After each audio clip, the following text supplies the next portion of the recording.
kasih. Silahkan duduk, Mbak. Baik, Bu.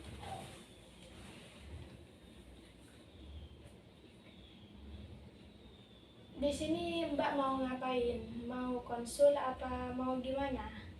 Saya di sini untuk konsultasi, Bu.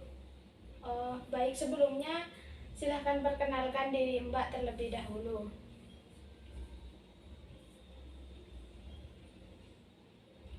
Nama saya Diara Ramadhani. Alamat pasien Sekolah SMA 4 Pamekasan kelas 2. Oh, berarti jauh ya sekolahnya di Pamekasan. Iya, Ibu. Di sini Mbak mau konsultasi tentang apa?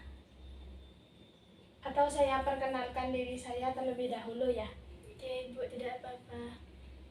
Baik, nama saya Faradina Ivanisah. Di sini saya sebagai guru BK atau sebagai konselor. Jurusan saya di IAIN Madura itu bimbingan dan konseling pendidikan Islam atau yang sering disebut dengan BKPI.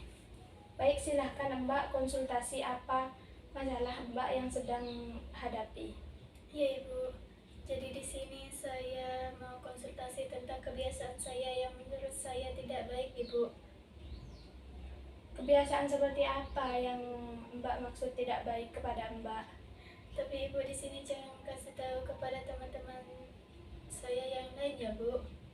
Iya, Mbak, di sesi bimbingan konseling itu ada asas kerahasiaan di mana Mbak gak perlu khawatir atau Mbak takut cerita Mbak tersebar di teman-teman Mbak, yaitu yang disebut dengan asas kerahasiaan. Baik, Ibu. Coba Mbak ceritakan apa masalah yang Mbak hadapi sekarang atau kebiasaan yang Mbak tidak nyaman. Begitu ya, Bu. Baik, Bu. Oh iya, Pak, silahkan ceritakan.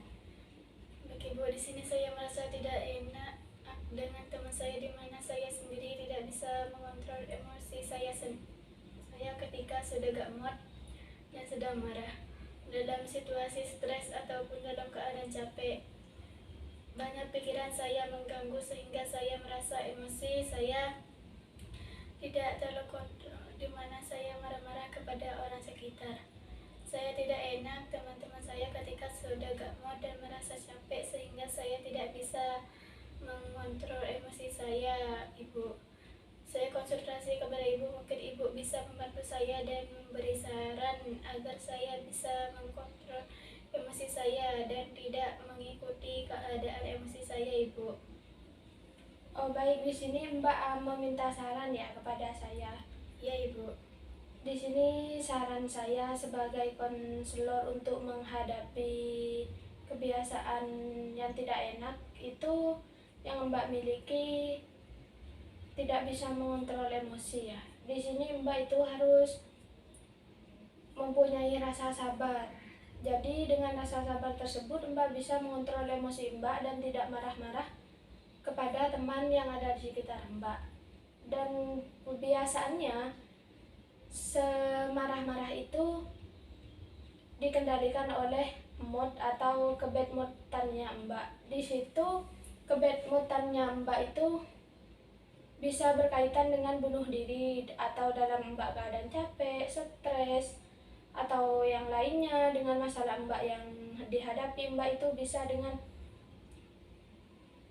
bergantungan dengan bad mood Mbak, atau nanti setelah bad mood itu semakin besar atau masalah yang Mbak hadapi itu bisa menyebabkan Mbak bunuh diri atau mengakhiri kehidupan Mbak. Jadi Mbak dalam menghadapi atau tidak bisa mengontrol emosi Mbak tersendiri itu harus menghadapi dengan rasa sabar. Begitu. Baik, Ibu, akan saya coba mulai dari sekarang, Ibu. Iya, Mbak, bisa dicoba dan dimulai dari sekarang dan hari-hari berikutnya. Mengapa tidak baik Ibu rasa bad mood itu? Karena seperti yang saya jelaskan tadi, rasa bad mood tersebut berkaitan dengan rasa bunuh diri. Jadi Mbak ketika bad mood, stres, atau banyak masalah, itu Mbak kebiasaannya kalau orang-orang yang stres berat itu bisa jadi dengan mengakhiri kehidupannya atau bunuh diri. Begitu, Mbak. Kok bisa berkaitan antara bad mood dan bunuh diri, Bu? Iya, karena bad mood itu kebiasaan atau rasa, bukan kebiasaan, rasa yang stres berat, yaitu sehingga masalah yang sedang dihadapi oleh orang yang mempunyai rasa bad mood itu tidak bisa menyelesaikan masalahnya. Bad mood terus berat, masalahnya berat atau stres, itu biasanya dengan mengakhiri kehidupannya atau bunuh diri. Begitu, Pak. Baik, Ibu, akan saya coba dengan menghilangkan rasa bad mood tersebut. Ibu dan saya akan mencoba juga cara mengontrol emosi saya, Ibu. Iya, baik, Mbak. Bisa dicoba untuk hari-hari kebelakangnya.